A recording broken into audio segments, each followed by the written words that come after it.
This is the North Carolina Food and Beverage Podcast. Thank you for listening, subscribing, and hitting subscribe on your friend's phone without them knowing. Coming to you from the Kitchen Studios in downtown Raleigh. This episode is sponsored in part by Spot On, tech that helps your business grow. Request a demo at spoton.com. And GigPro. Change the way you find staff with GigPro.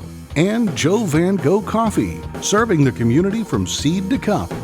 And now, calling in sick to be here, it's Max Trujillo and Matthew Weiss. Hello, and thank you for listening to the North Carolina Food and Beverage Podcast. I am your co-host, Max Trujillo. And I am your co-host, Matthew Weiss. And today, we are hitting the hyperdrive button to get into the 22nd century. That's right, the next century. And here to tell us all about what lies ahead for us in the future of spirits, is the co-founder of Next Century Spirits, Mr. Joel Pawlak. Welcome. Welcome. It's great. Thanks for inviting me, guys. Happy to be here. Well, you brought whiskey. I mean, this is a no-brainer for us. Yeah, man, you're a guy behind the scenes. You're a guy behind the guy. And I don't think we ever would have met had it not been for our great little network of people we know here at the kitchen inside. Give a shout out to Michelle, who works over at MRC. But it's through an NC State connection, from what I gather. And you also, we're burying the lead a little bit. You do liquor, but you're also a professor, an associate professor at NC State. Mr. Smart Guy over here. Yeah, so came down here to NC State, I guess 21 years ago now. I've been a professor in the Department of Forest Biomaterials. I'm associate professor there, so work in an engineering program, actually, right? So that's sort of my day job, if you will. I go about and teach students and put engineers into the paper industry. Yeah, so it specifically, like what I looked in areas of expertise, this is from the NC State page. Engineering multi-phase materials, including porous, fibrous, web structures, foams, natural superabsorbents, enzymatic. I can't even say the words that are on your thing. Manipulation of material structure, nanoscale fiber composites, and novel application of rheological phenomenon. Yeah, that's a way you say really big words and you confuse people so nobody knows exactly what you're doing, so you can go make whiskey. Right. Yeah, because you have been published many times. You guys might have read the good old banger, Bacterial Valorization of Pulp and Paper Industry Process Streams and Waste. Oh, that's my all-time favorite read.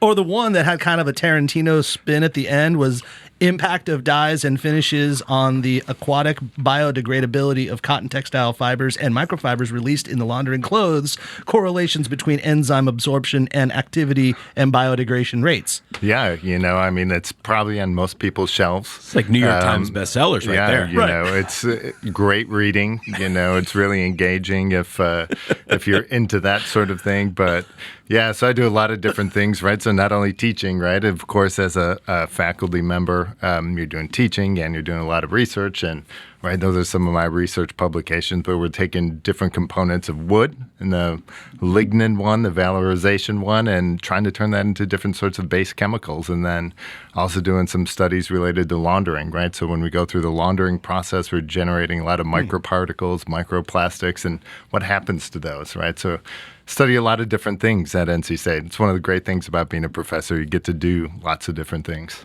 As much as we poke fun, I'm actually kind of fascinated by that. Oh, yeah. Also, microfiber towels suck at the bar. Everyone likes these microfiber towels. I'm like, no, just give me the old cotton one because that one absorbs. Am I wrong? Like, what's up? You're Mr. Absorption. Yeah. So the microfibers push things around a little bit, but the cotton absorbs, and the cotton biodegrades too.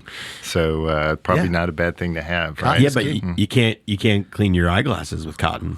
And you need those little microfiber cloths. Well, and but then also- even they get dirty because they hold the things, and then you can't reuse them as much as you want. And then the whole microfiber cloth industry. Well, to that's buy why you these have things. two in the bar. Well, the microfiber is to polish the glassware Right. and your eyeglasses, I guess. And this is a great connection to everything that you do. A little secret I learned way back in the day when we were at Cafe Del Rey, and I want to get there in a sec, was that Jan, who was our maitre I remember d', Jan, yes. Do you remember her affinity for asking for gin all the time so that she could clean her glasses? I do remember that. Interesting. She would always, Jan was an older lady, fantastic, like Not just older. She was probably, at that time, she's probably how old we are now. We're older ladies, man. Oh, God. Yeah, we're the old people now. but Says you. At the time, you and I were like 27, 28, and now, yeah.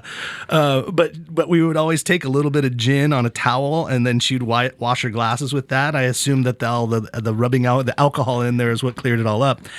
I do want to bring the moment down for a second, only because we're talking about Cafe Del Rey. I'm going to get a little choked up. But I'm really sad. It really saddened me, and I had to mention it. We lost somebody in. Damn it! I'm gonna fucking cry.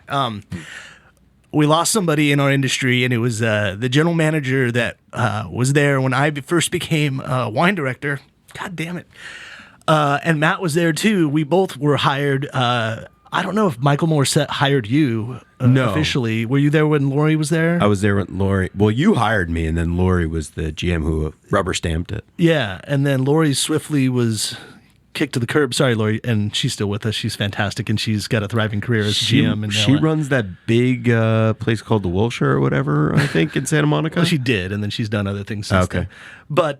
But Michael, he actually opened a 2-star Michelin restaurant called Melisse with one of the greatest chefs on the West Coast, Josiah. Citrine, who anyone that watches Top Chef will see Josiah on at times, and he's a Actually, legendary I guy. haven't even told you about this, but we have entree into Josiah, and he might be on a future episode. Great. I used to sell him wine. Yeah.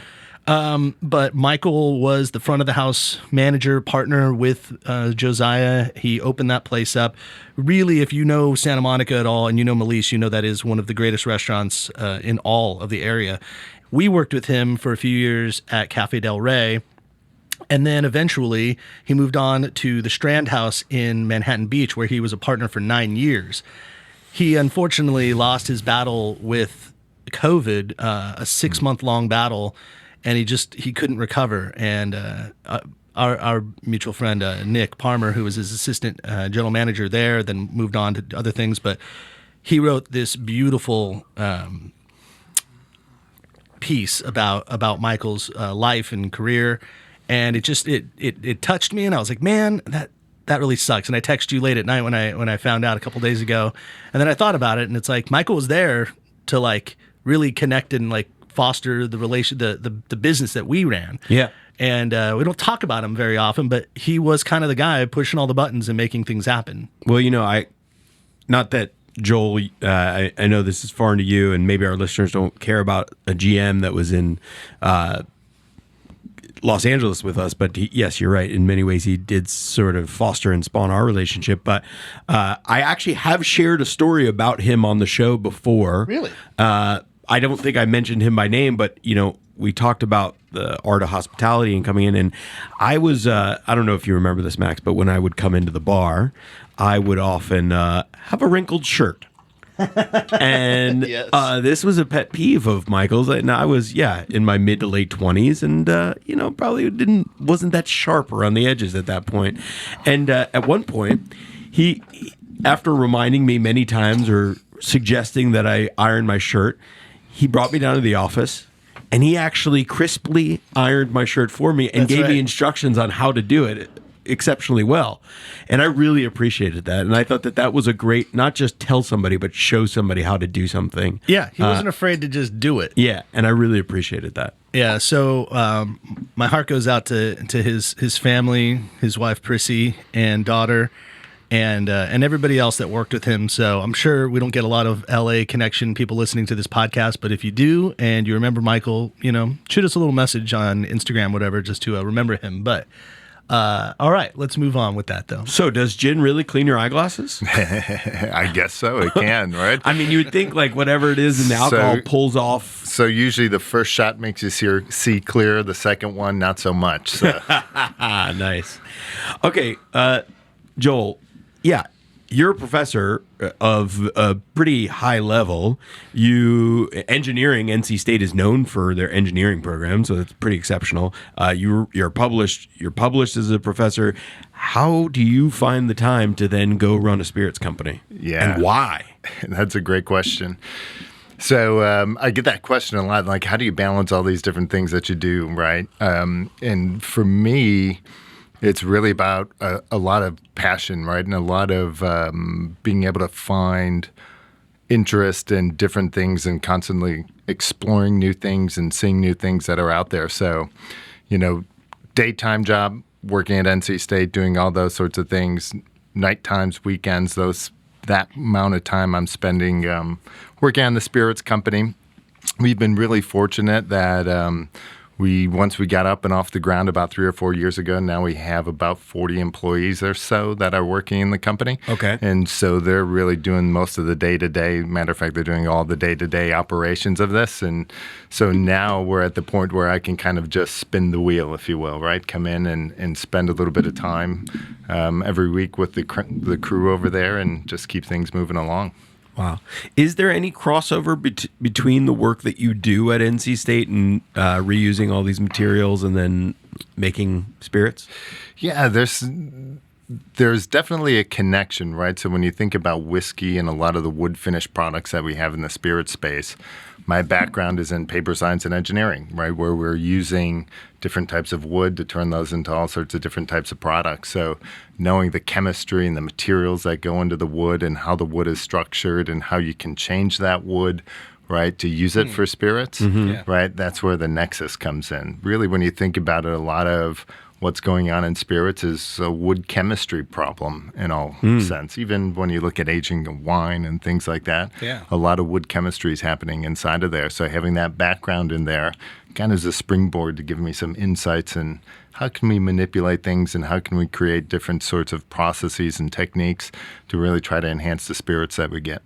So, that makes me think because, and correct me if I'm wrong, but wormwood is not actually wood, right? Right. Okay, but in reusing that material, because that's how you make absinthe, but it's technically illegal because it has of its hallucinogenic properties. It Right. used to be illegal. It's legal now. But you can't use wormwood, I believe, to make absinthe. Yeah, they kind of keep that out nowadays, right? Yeah. So you're using everything except for that little hallucinogenic component that's in there, which is what's the fun in that? Edgar Allan Poe wrote a lot of great things on wormwood liquor. And a lot of painters in Paris painted some interesting things from, Might have chopped an ear off. Well, that happened in the South, so probably not. Yeah. But let's talk about technique. So you and I had a lunch the other day, a couple months ago, and I was just fascinated as you're just talking about technique. So you're not just, you are a distiller. Next Century Spirits is a distiller. You make alcohol, you make liquor, both for yourself, you white label, you make it for other people. That's right. You create your own labels, you do all this, but you also, inside of that, like, why would somebody want to work with you? Well, you were talking about your technology that you're infusing into this whole thing. So I'd love for you to kind of share that story with us so we can kind of understand what you're actually doing in the process of making liquor. Right. So this kind of goes back to the genesis of Next Century Spirits and where we came from. Number of years ago, I guess probably about 5 years ago or so now, I was talking with a friend of mine who's in the spirits business, and he was talking about the really explosive growth of brown liquor, right? So brown liquors that are out there and how things have moved back to brown liquors and whiskeys. And you're seeing a lot in tequila, even aged tequilas now, and some rums and things like that. And sort of this trend moving back in that direction. He said, man, we're really having a problem with supply. How can we increase supply? And I started thinking about it and doing a little bit of research into it. And so then I go, okay, well, I think maybe I could come up with a way to finish these spirits a little bit differently than we do traditionally, right? So our traditional way of going about finishing spirits is you make the new make spirit, you put it in a barrel, and you wait, right? And you hope 4, 5, 6 years down the road, everything comes out well.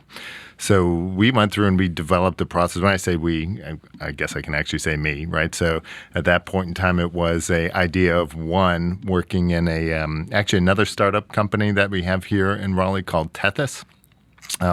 Working in a closet with some vodka that I bought down at the liquor store to be able to go about and develop a process to really finish that vodka and give it that wood whiskey kind of finish to it. And so we went through and I started off thinking maybe I can do this instead of 4 or 5 years, right? Maybe I can do it in a couple of weeks or maybe a couple of months or something like that. At the end of the day, it ended up being more like a couple of hours, right? So we can go through this process and add this finish to the spirit in really a couple of hours rather than a couple of years. And so that became sort of the nexus to say, hey, maybe we could build a business around this, right? And maybe this could be something unique. And so is there information that you can share on how that works, or is that still proprietary secret? Well, there's always, right? So you always have some of your techniques. Of course, we do have the processes patented as we go through that. But, just a big picture, you think about what happens inside a barrel, right? So all the different things that are happening inside a barrel. You're adding some flavors, you're taking some flavors out, you're doing some chemical reactions are happening of different types. And so we took all those different processes and intensified them and put them into one operation, right? So we're not trying to replace the barrel aging, right? We're really trying to give a new tool, right, to the distiller that's out there to be able to give them a different way to finish their products and a way to improve their quality control and their supply chain and those sorts of things. So is that simply achieved by heat? Yeah, we have a couple of different techniques that we do, right? So he's not going to tell you. I know, but I guess for people to understand the basic science of it, in wine or whiskey or stuff like that, from my very simple understanding of it, especially let's just talk bourbon for a second. So bourbon has to go into a new American charred oak barrel. So when you char an oak barrel, you're extracting sugars and other flavors from that barrel that then when you put a white spirit is going to extract those spirits from it, especially that's what the chemical exchange is happening. So it gets caramelized or some sugars, and also can extract some wood tannin to give it some bite and some structure to it. So that's the only thing that I could imagine, right? Is heating the barrel in or putting it into a warm barrel versus just putting it into a barrel that's been previous charred. Yeah, you're not going to tell us, but that's if you my hypothesis, right? If you'd come into our production facility, everything that you would see looks a lot like a regular distillery, right? In terms of this finishing process, you wouldn't see anything that really looks out of the ordinary here. And like I said, it's really a new tool, right? So you're right, when you go through and you char a barrel, you're caramelizing some of those hemicelluloses, right? So some of the wood sugars that are in there. I didn't want to say hemicelluloses because I thought it'd be intimidating. Find a nickel for every. It is a new tool, but what's a new tool in this industry that actually helps out with maybe, I don't know about the liquor industry, but really the food and beverage industry in a tremendous way is somebody that is near and dear to our hearts. Are you talking about Spot On? I'm always talking about Spot On. Yeah, because while they might not be able to, they might not be able to age your whiskey, find a technique for that. But what they can do is help you inventory it, and so they can create up all sorts of systems. If let's say you were to start up a tap room or something to sell directly your spirituous liquors, which you can do in North Carolina now, for sure, they could help you figure out your inventory, what you have, figure out how to get your payroll all together, all in one app, and all very streamlined so you could do it from home because you're a busy guy, you're writing your papers, you need to check on your app. Oh, how much did I pay that guy this week? How much of my bourbon do I have in inventory? Well, they can figure it out. They can price it for you, figure out your P&L, and all with a simple phone call to one local person Tanya Manibo. Tanya's phone number is 858-213-7820. She is your spot-on rep. She can set up your whole system from A to Z and really tailor-make it to what your business needs. So if you don't feel comfortable calling her, just give her an email. That's TANYAM@spoton.com. Tanya Manibo. And hey, change the way you find staff. I need to change the way I find staff, Matt. You know what? I put a post up at Crafton under Indeed, just because, you're supposed to. Like, Indeed, you did. You're like, let's go figure this out. And I did. Guess how much money I had to spend on those ads? It was north of $800. Jeez. Yeah, and I went, wait, what the hell is going on? Now, granted, I got a lot of applicants come through, but it was crazy. And then it also was like a lot of people that didn't really pertain to the industry and like things that I wanted. And so I had to weave through like so much stuff. A lot of money and a lot of time. Well, change the way you find staff, because GigPro has 86'd all the unnecessary BS to hiring in the hospitality industry. Never look at another resume again. Have access to thousands of hospitality professionals immediately. You can keep your core team focused on the job you hired them to do, which increases their employee morale. But GigPro themselves have enabled thousands of businesses to return to 100% capacity by just simply putting a post up and saying, hey, you want to come in? You want to work a quick shift as a busser, a dishwasher, a server, a line cook, whatever it is. They come in. The employer pays a small fee to have them come in for the day. The employee is covered with insurance. They pay a very small amount to have all of their insurances, basically peace of mind, set.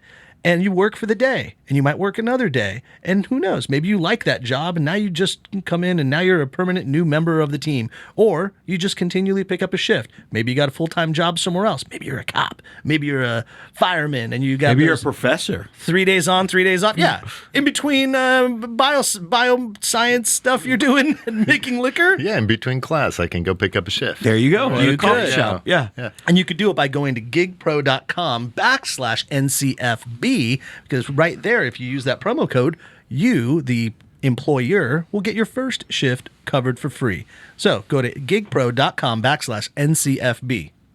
Yeah. It fills shifts in minutes, and you only pay if it works. There you go. One last thing we have to tell you as we're still on our kick over here, and the reason we're on a kick, and the reason that I'm sure you're able to do multiple jobs, is great coffee. And the coffee that we're talking about is Joe Van Gogh coffee. Well, and I even kind of pulled a switcheroo on it. So Joe Van Gogh also makes Cafe Femenino, which is a fantastic coffee, giving women their fair share since 2003.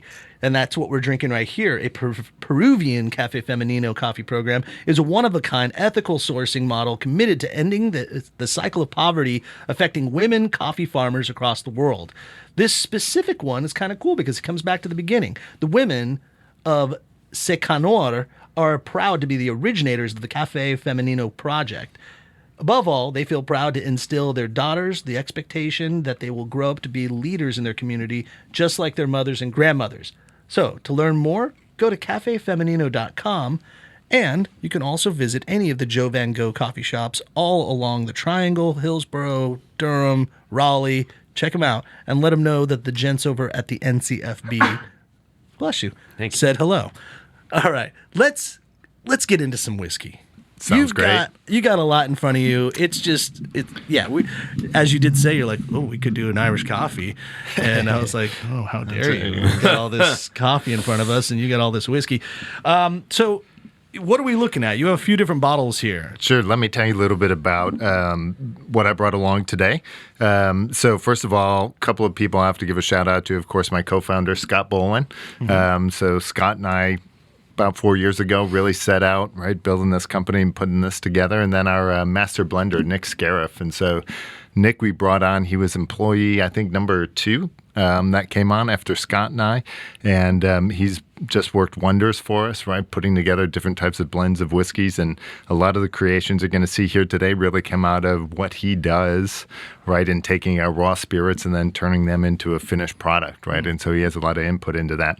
So I brought along a couple of different things here, sort of 2 groups of products that I have. One is your traditional sort of whiskey.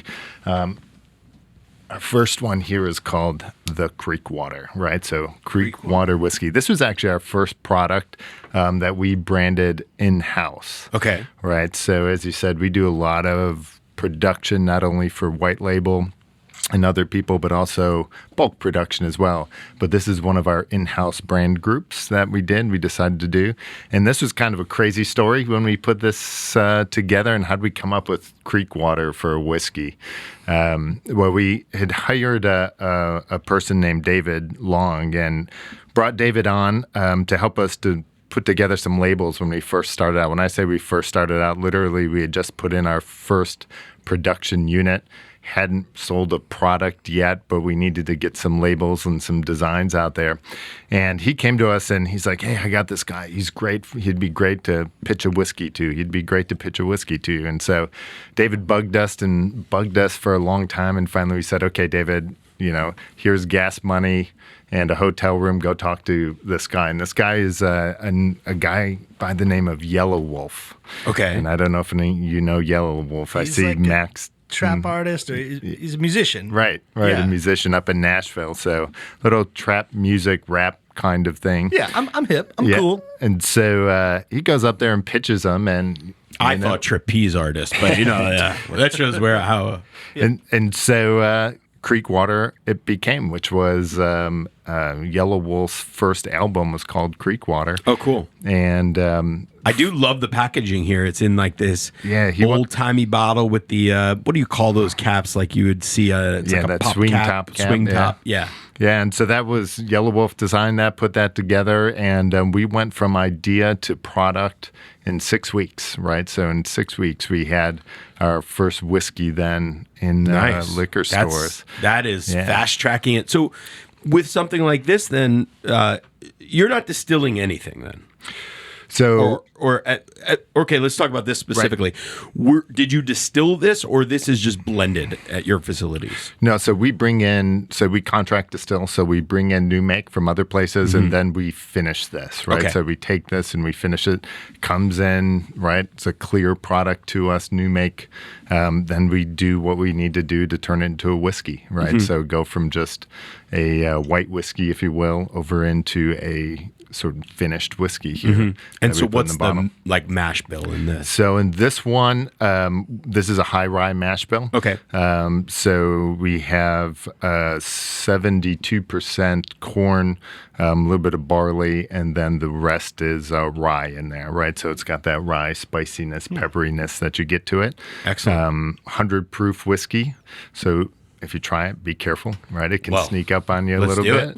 Yeah, so we can break that out and do this. So this, like I said, this one's been around now for about 3 or 4 years. It's done well for us, grown for us. We're right now. That's our leading volume product that we're selling, that we own.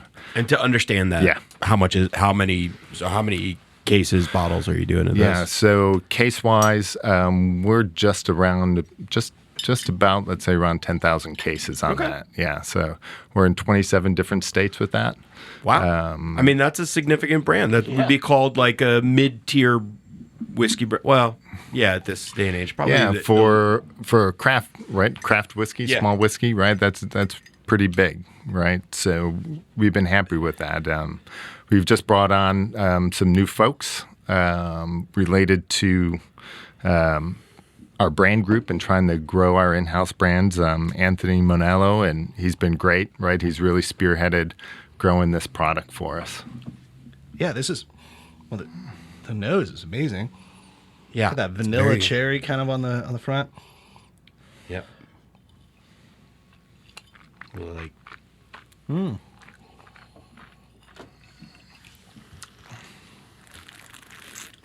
Okay.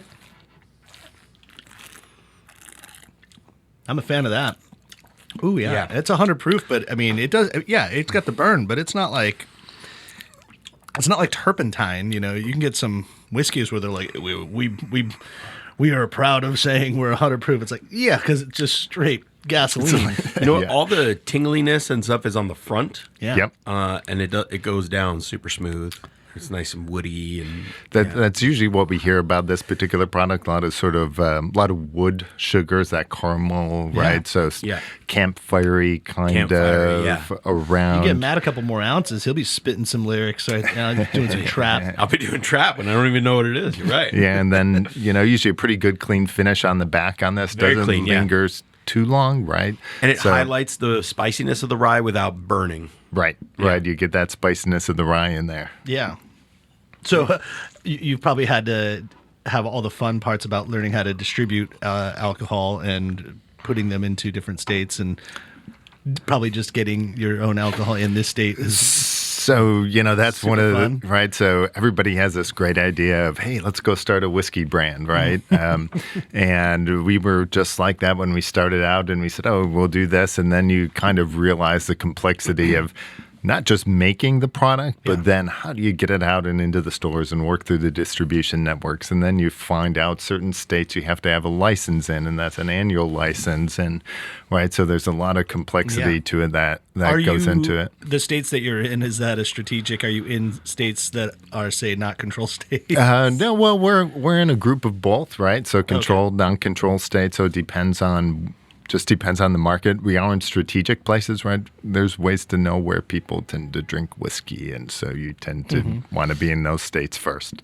And do you have one major wholesale partner, or are you just with different wholesalers in different markets? So different markets. It can vary who our distributor is.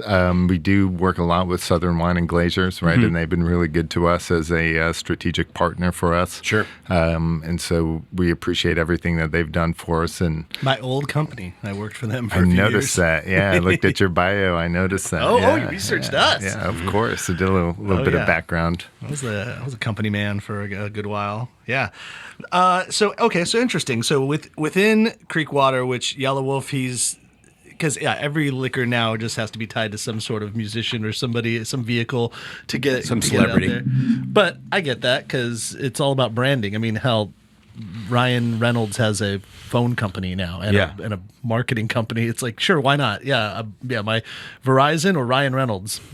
Yeah, I'll go with Ryan Reynolds. They're using the same towers, probably. He's hilarious and he's adorable. Why not? I'm sure his technology's sound. Yeah. So, but within that, how did Yellow Wolf contribute, like artistically, to this product? Yeah. So, he really has a ton of control over exactly what we're doing from a brand standpoint, right? So the bottle design was his, right? The artistry was his that he brought together on that.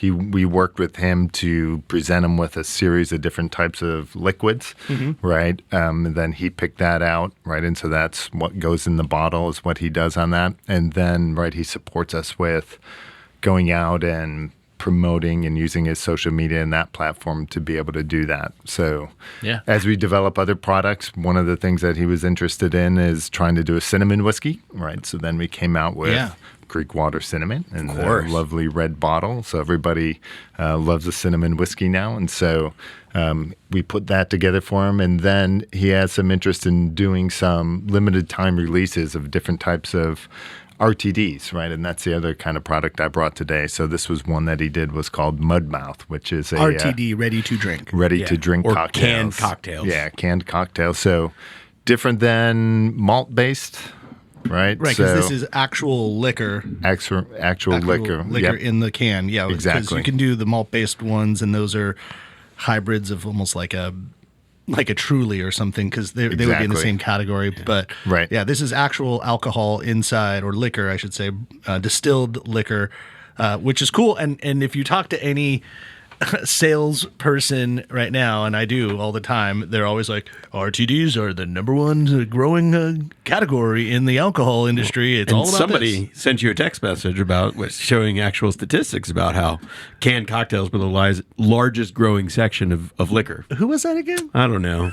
Really smart dude. Doing his homework over here? Yeah. So, I mean, could we open this? Yeah, go for it. Could we? Yeah, of course. I'm looking at it. So Mudmouth that he's got from Creekwater Spirits.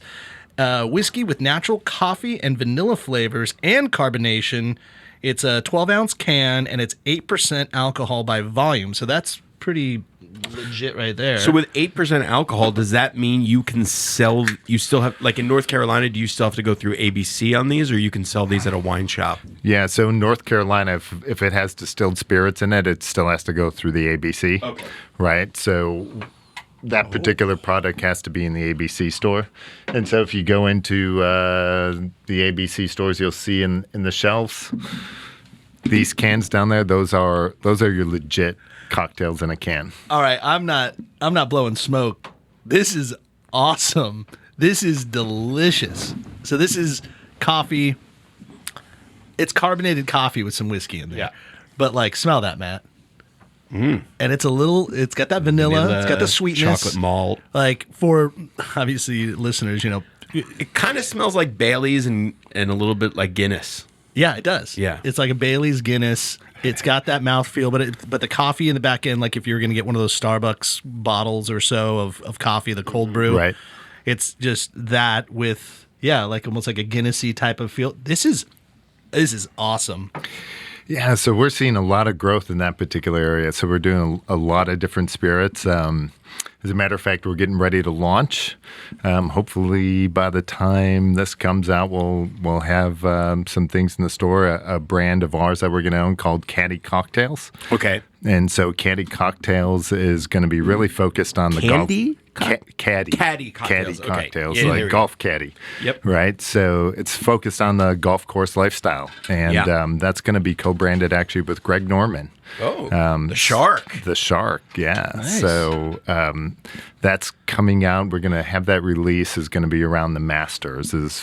Right? Makes sense. Smart. Try to do it around that. That'll be That's the soon. big, right around the corner. So making things as we speak, right? Yeah. So Yeah. I want to dive into that creative process for a second. So like, especially when it comes to like creek water, right? Like these canned cocktails, it's a little bit of a different sect, I think. But like the creek water could be to the whiskey nerd, right? Right. So when Yellow Wolf comes in, do you give him basically like a barrel of straight corn whiskey and then a barrel of straight rye whiskey and a barrel of straight barley? And he's like, well, if I get 70% of this, or like I want it mostly this, but then I want a spice rye, or are you giving him mixed product at the point? Like, how dialed down does it get? So, we typically, when we work with people, we're giving them things to work through. Yeah. Right. So we'll put together a series of different samples, send that to them, let them try, get feedback from them, and revise that. Things that you learn as you go through this business is if you go that other approach that you just said and give somebody on the outside It's a free little too license, crazy. It's too much. it can get a little too crazy, and then people aren't always thinking about how do I actually make this at the end also, of the day, like right? Matt, if we were going to do like a Bordeaux blend and you gave everybody individual varietals, and you gave somebody a Petit Verdot, it could be extreme in their flavor profile, and they're just immediately going to say, I don't like that. It's like, well, no, but this will be part of that, Right. and then this and that. So I think it does take the blender to kind of like harness what all of the little nuances are and then give it to a person rather than You be like, a little more "Here you rye, go." you like a little more corn, yeah. Yeah, that Yeah. makes more sense. Oh, Right? yeah. And- I mean, I'm just wondering if maybe some people do get a little bit more into it, or some people just want like, give me more closer to When the finished we product. make our whiskey, because that's obviously on the table. I mean, we've then been talking about this for a long time. We're going to do it this way. Well, Yeah. I do have to say, and I kidded with you at lunch that we said this, but I'm not kidding. I will do this, and maybe we'll do this together. I want tequila de Trujillo. Okay. And I want that like for reals. And Matt, you want to be my Randy Gerber to my George Clooney, and we make this like our own Trujillo tequila, and we or if you're making Trujillo tequila, I could always make Weiss whiskey. there you go. Well, sure, why not? Yeah. And it sounds like, by the way, and this is not planned. Whiskey but- Weiss. Whiskey Weiss. The first announcement, Bubbles and Brisket 2 is happening. Oh yeah. on June 4th. Let's get into it. Put it into your calendars. And it sounds like from what you're doing, we could have those out and packaged by the time Bubbles and Brisket on June 4th is here. Let's put the pressure on Joel right now. Sure. Right? We can do it Turn right around now. a product in 6 weeks. Right? Yeah. I'll get a contract. You can sign it right now, and here we go. Yeah. But for real, Bubbles and Brisket #2 is happening June 4th on a Saturday. I think we're looking at around 2 to 5. It's going to be in downtown Raleigh at Smoky Hollow, which is the new spot next to the Publix. Our good friend Jared, he's opening a place there. Well, I don't even know if I can announce who's going to be in that space, but there are a bunch of great new food and beverage industry businesses that are going to be opening up in that area.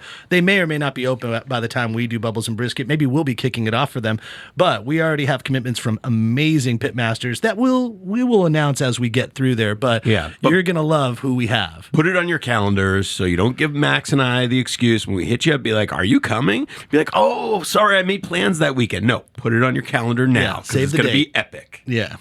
So, so how does that work then when you're doing white labeling and, a couple of schmucks like us say, "Hey, I've always wanted my own tequila." You're like, "Yeah, I get it, buddy. How much money you got?" But I mean, how does that process work, and how involved is the client in this whole situation? Right. And so when we work with our clients and doing white labeling, we can work in all different levels throughout that, right? So we can do everything from making the product and putting it on the truck and then turning it over to you, and you go ahead and take it and do your distribution and marketing and all those sorts of things. Or we can carry it all the way through the distribution and help you get into stores and things like that. We're not going to do the marketing for you. You're going to do the marketing your own, but we can give you guidance and support through all those different steps. As far as actually selecting, right, the last liquid that you want in the bottle. So we're going to work with Nick Scariff, who's our master blender, and you'll give him some ideas about what you want. Then he'll bring together a series of different samples, and you'll taste through those samples, and maybe you hit one that you like, and you say, "Yep, that's it. That's the one I want." Or maybe you say, "I want a little more of this or a little more of that," and we'll work around that to dial it into exactly what your profile is. Well, and as far as like a quality level, right? Like it's just based on what we would want to spend, right? I mean, like, is there like a through line of like, this is like so you want something like Casamigos? Okay, cool. Well, then you're going to need to spend this to get these types of raw materials or so. Like, can you do high end all the way down to really, really low end? Oh, sure. Yeah. So we can run the spectrum in that, right? So if you want to do like a simple, just like a well-brand vodka sort of. I want Rotgut. Cheap. Like if you wanted to do that, I don't know if we would care much to do that. But, easy enough to do, right? Yeah. So bad spirits are easy enough to do. So if you want to buy I'm kidding, of course. right? No, but that's why we white label and don't talk about who we send it to. Yeah. No, that's cool, man. Now I do. I'm just thinking about it. I want to call an audible. I want Matt's Mezcal. There you go. Don't step into my realm of tequila-based spirits. I can do agave-based spirits. How dare you? Yeah. Now we're competing. Now we're competing on the shelf, Matt. Thanks a lot. The Matt Max Mezcal. Yeah. Max Matt. Let's just do that one. And I see that you've got your bear fight in your hand. And as you are opening that up, I don't know if you want to. I'm handing you a knife, but something knife. that really intrigued the conversation that we had originally that I want to jump into is your position in India, which is something we don't talk about very often here. But you were talking about international global sales and your position of staying in India. I'd like to know, tell us what I'm talking about. Right. So as we started growing this business and looking, we want to sell some whiskey, and where do people drink whiskey? To our surprise, we find out that India is the largest whiskey drinking country in the world. I never realized that. Not only per capita, but obviously then by volume as well, right? So they have huge brands, huge whiskey culture in that part of the world. So we set out and said, hey, we got to get into India. We got to figure out how to do this. And so, of course, we really started putting a push on this right around early 2020, say like January 2020, and started Right before everything shut down. Right before everything shut down, right? And so right before we get into lockdown. And so we had gotten some things in place, actually set up NCSI, Next Century Spirits India, right? So we have another entity over there. That's our Indian arm, if you will, over there. Yeah. And then throughout this pandemic, we actually put a production unit in India. Wow. Right. And so that was not easy because we'd planned on going there and being there and setting it up with people from here, and India was closed down. You couldn't get into India. So we had to put everything together here in Raleigh, right? And Zebulon is actually where we did all the initial assembly of all the equipment, put it on a ship, sent it across the ocean, got it into India, and then some FaceTime and things like that. Worked with our employee over there to be able to set this piece of equipment up, get it installed, and now we're actually producing in India. Like within the last month, we started doing production in India there. That's amazing. Yeah, Wow. And a lot of that, as we were talking, was mainly like to export this stuff to Asia proper in general would have cost more than the bottle itself, and a couple times over from what I gathered. Right. Just made more sense to just build it there. Yeah, so that's India has really high tariffs on liquor. Yeah. Right. So if you're going to bring that liquor in, right, the tariffs are really high. So if you're looking at something like a Jim Beam or a Jack Daniel's here, where you're saying, okay, it's maybe a $15 to $25 bottle, depending on the quality and things like that.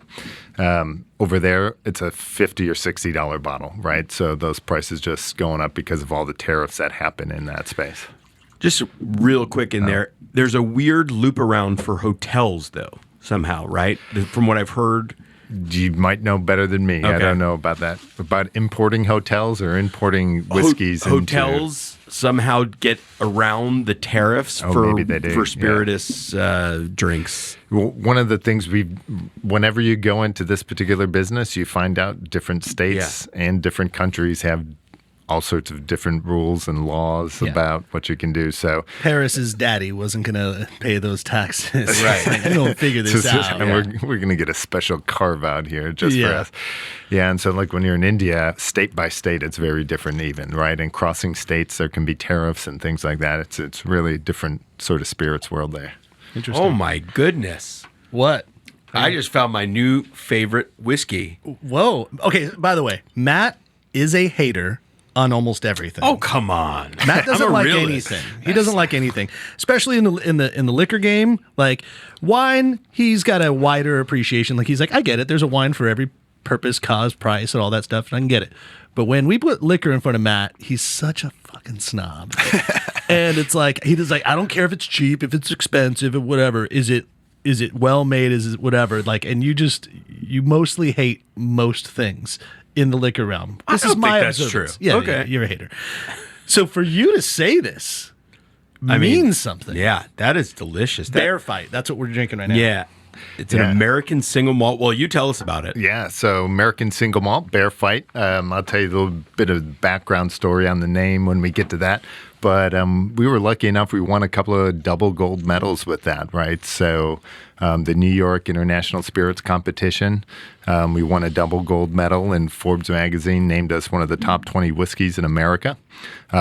Top 20 whiskeys in the world, right? So there's an international competition. And then we were also named the North Carolina Distillery of the Year for what that's worth, right? But it was a great honor to be able to have that happen. And then just I think about last week, we received another gold medal and were named the best under 12-year-old American single malt in the country. You're doing better than America's doing in the Winter Olympics right now.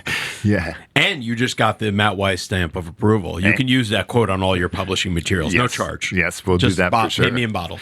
But yeah, let's express like let's paint this picture right here, because this is single malt. So like we're thinking a little bit more like on that Scotch realm, I guess, if you will. But it has that peaty kind of just. It has peaty, but it's like not like it's not like a Lafroig or something like that, like an Isla Scotch where you'd be like, whoa, that's got peat. I mean, it's really well integrated and smooth, and like I want to say it's super easy drinking and refreshing as far as whiskey goes. You know, like it's got all that whiskey coating on the mouth. But this is what I love about actually Irish blended whiskey is that it has that like very smooth palate with the bite and the structure is there, but it doesn't attack you. You know, and Right. I want more of this. Right. And so this, 2-year-old, so aged for 2 Amazing. years, and then we take that and finish that, right? So we have a proprietary process that we use that I you won't talked share, about. I know, Some yeah. other stuff, though, that goes into that to be able to create that. I'm glad you picked up on the peat, right? So we add that peat finish to this, right? So a nice peat finish in there. How do you go about doing that? Because in Scotch, in Scotland, they obviously have a very laborious process by heating the actual peat and getting that smoke flavor into it. But you're doing it as a fast track. So can you share with us a little bit about that? So a little bit, we're using the peat smoke again, right? Okay. So we integrate that into one of the steps in our process, right? Okay. So that's a little bit of the secret sauce in there of how we're able to do that. But I want to know. I want to know what the peat is, like what Yeah. you're using to make that peat. yeah. So we do integrate that peat smoke into it, and it comes out. I think it comes out really well balanced, right? It has like, to me, it almost comes like a Scotch / Irish whiskey / bourbon kind of in between all these different spaces. That's a perfect way to say it. It really is. It's a little bit of everything, but man, it's unique. It's got its own flavor profile, Yeah. which is cool. Which is, I think, what the title American Single Malt lends you to do, because as we talked about when we talked about our friends from the whiskey distilling company, Virginia Distilling Company, Yeah. who are also making American Single Malt, like there's not a real standard definition as to what that means. So the category is Exactly, kind of yeah. wide open to define it almost right now. Right. And, we're really excited about that prospect of what you just said there is it's an emerging category, right? So it's hitting the people that are both the Scotch drinkers and the bourbon drinkers, kind of crossing over those two, because a lot of times those aren't always the same folks. Right. Yeah. Right. And so being able to touch in both those markets and really define a new spirit. So is this your brainchild, or is this somebody that you're working with that came up?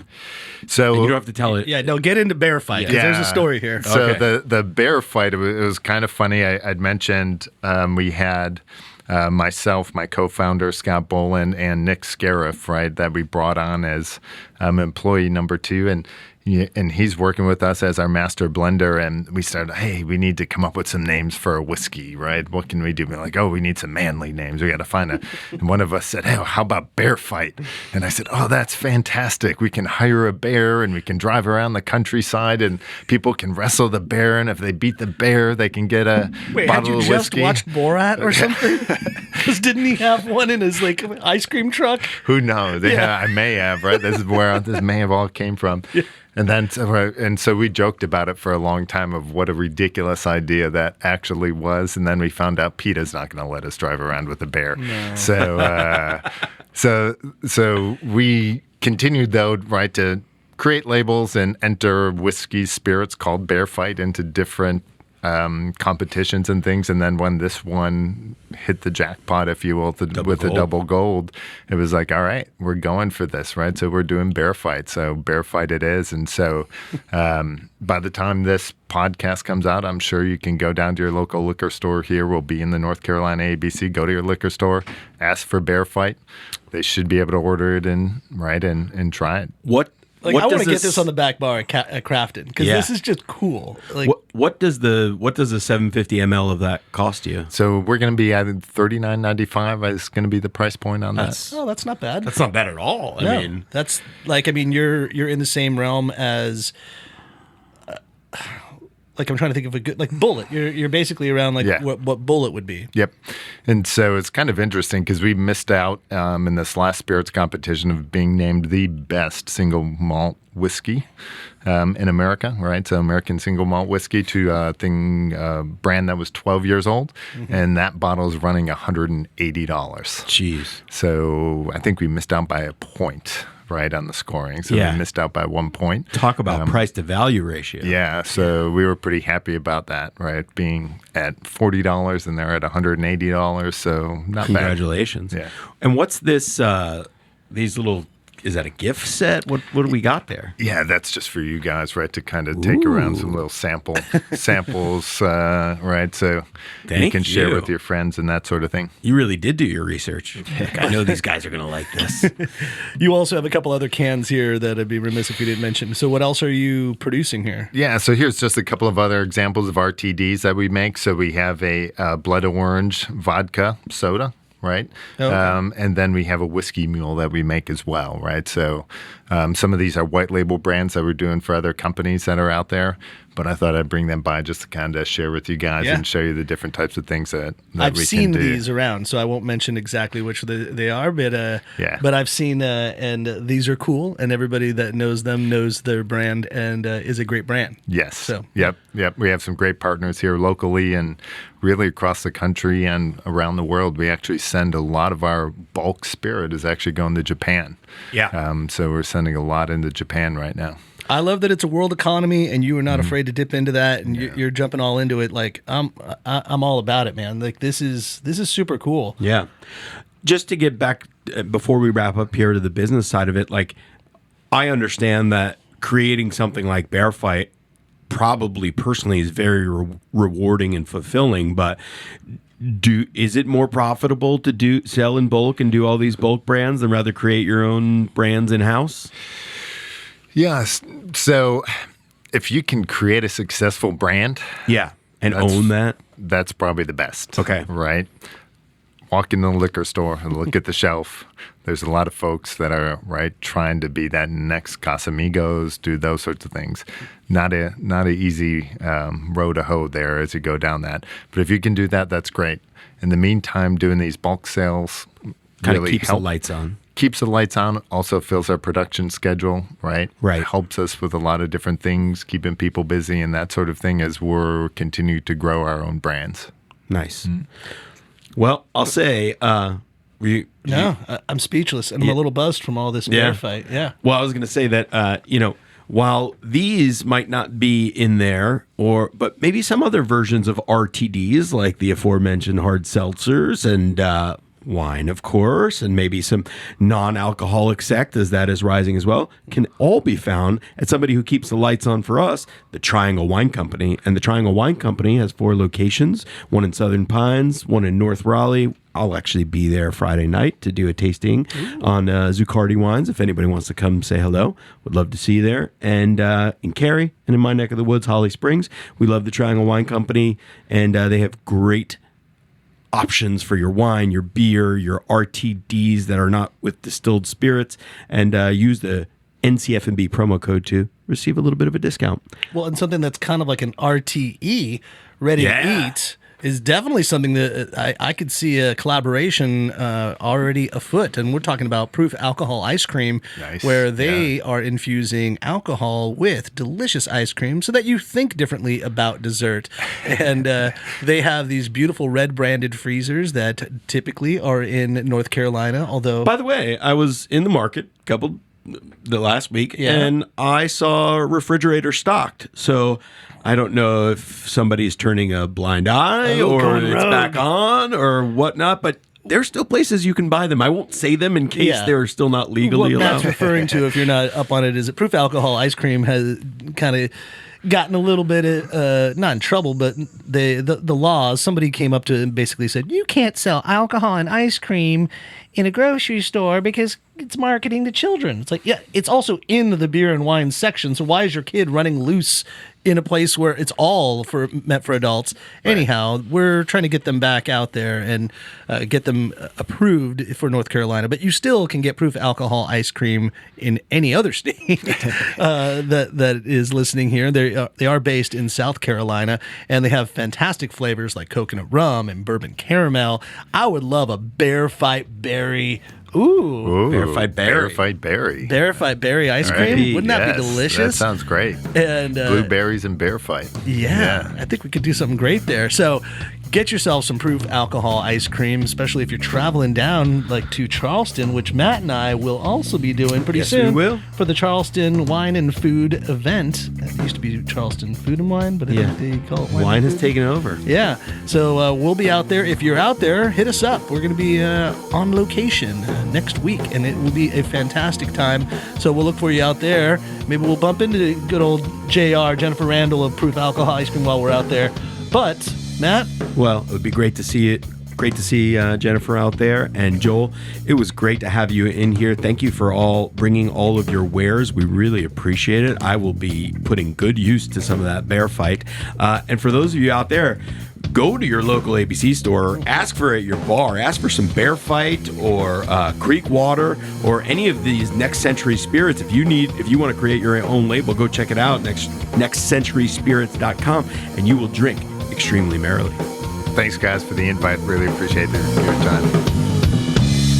Thanks for listening to the NCFB podcast. And if you've stuck with us this long, review us on iTunes, and remember, 5 stars are encouraged.